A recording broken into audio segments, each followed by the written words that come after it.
Yoga is not about fitness. Fitness is just one consequence. The important thing is to get the right geometry of life, because physical universe is all geometry.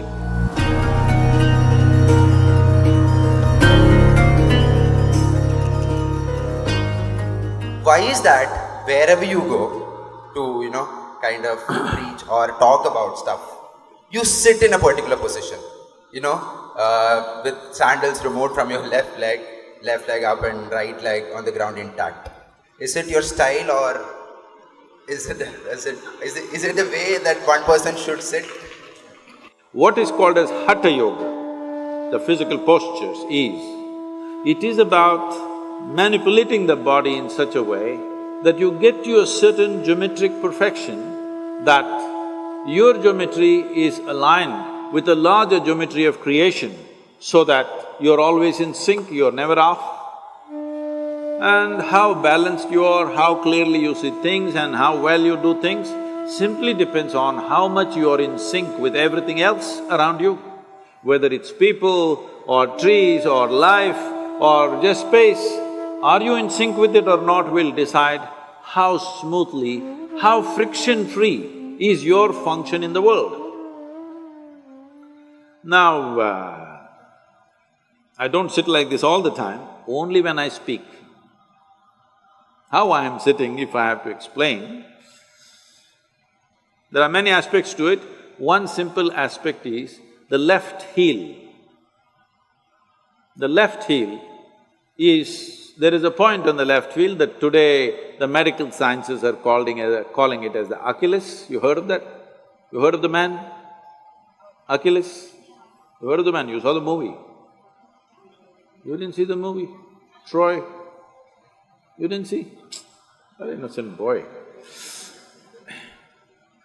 So, you put your Achilles to what is called as Muladhara or the perineum in your body. If these two things touch, many aspects are cleared out in you for that period of time. Many aspects means your thoughts are clear, your emotions are out, and there is a very clear perception of what's happening around you. You heard that Achilles was killed because an arrow was shot to his heel. You don't believe if somebody hurts your heel, you will die, isn't it so? But Achilles died that way. And there's another person who died that way in India way before him. Yesterday was his birthday, Krishna Janmashtami. He also died this way. What this is trying to tell you is, they were killed in an expert way, not just slitting your throat or breaking your head, but just putting a point at the Achilles, so they had to die. So there is a certain system, energy system in the body. If that point of Achilles is in touch with your Muladhara, when you sit like this, there is a certain balance, that you don't take any sides. See, all of us have our own opinions, ideas, ideologies, stuff, our own experiences of life.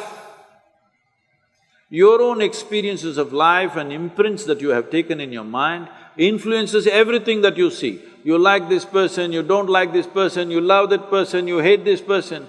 All this is because you're constantly taking positions of your own. But if you really want to know life, the most important thing is you don't take any position, you're willing to look at everything fresh every moment of your life. Absolutely fresh, every moment of your life. This is very difficult for people to understand. People who have been with me for 35 years, every day they are with me, working with me, doing so many things. I still don't have a single opinion about them. Only when I need to do some work, I may look at their competence and stuff, but I don't have a single opinion about anybody who's around me for such a long time. By now you should have formed your opinions, but I don't, because that is the essence of spiritual process, that we constantly looking at every life as a possibility. There is of course a distance between possibility and reality. Some will have the courage and commitment to travel that distance, some will not have the courage and commitment to travel that distance. But every life is a possibility. If you want to keep that possibility open, you never ever form an opinion about anybody of any sort. good, bad, ugly, you don't form these opinions, you simply look at them right now. How are they right now, this moment? That's all that matters to me.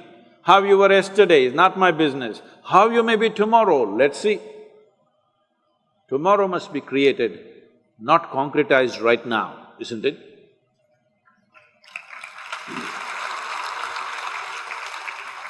It's a certain geometry of the body. If you manage the geometry of the body well, you must… I'm telling you, right now, people, the Western cultures are going about propagating yoga is another stretching exercise. Instead of that, you can do Pilates, instead of that, you can do boxing, instead of that, you can play tennis. See, if you want to be just fit, go run somewhere, climb a mountain, play tennis, do something. Yoga is not about fitness, fitness is just one consequence. The important thing is to get the right geometry of life, because physical universe is all geometry. Now this building is standing here, whether how long it will stand, whether it will fall on our head today or will it stand for a long time, essentially depends on how geometrically perfect it is. The same goes for the body, the same goes for the planetary system, the same goes for the universe, the same goes for everything. Planet Earth is going around the sun, not with a steel cable attached to it, just perfection of geometry, isn't it? If little off geometry, if it happens, it's gone forever. And that's true with you also. If you go off your fundamental geometry, you're gone. It's very important at an early age, you do the right things to bring a right sense of geometry. Now, you become competent to go through life. Those people who are thinking only good things should happen to them, obviously they're unfit for life. Because if you do not know how to go through harsh situations well, joyfully, then you will avoid all possibilities, isn't it? You will avoid all great possibilities of life simply because you want to avoid a little bit of difficulty. Only when you're geometrically in a certain state of congruence, then you're willing to go through any situation, no matter what it is.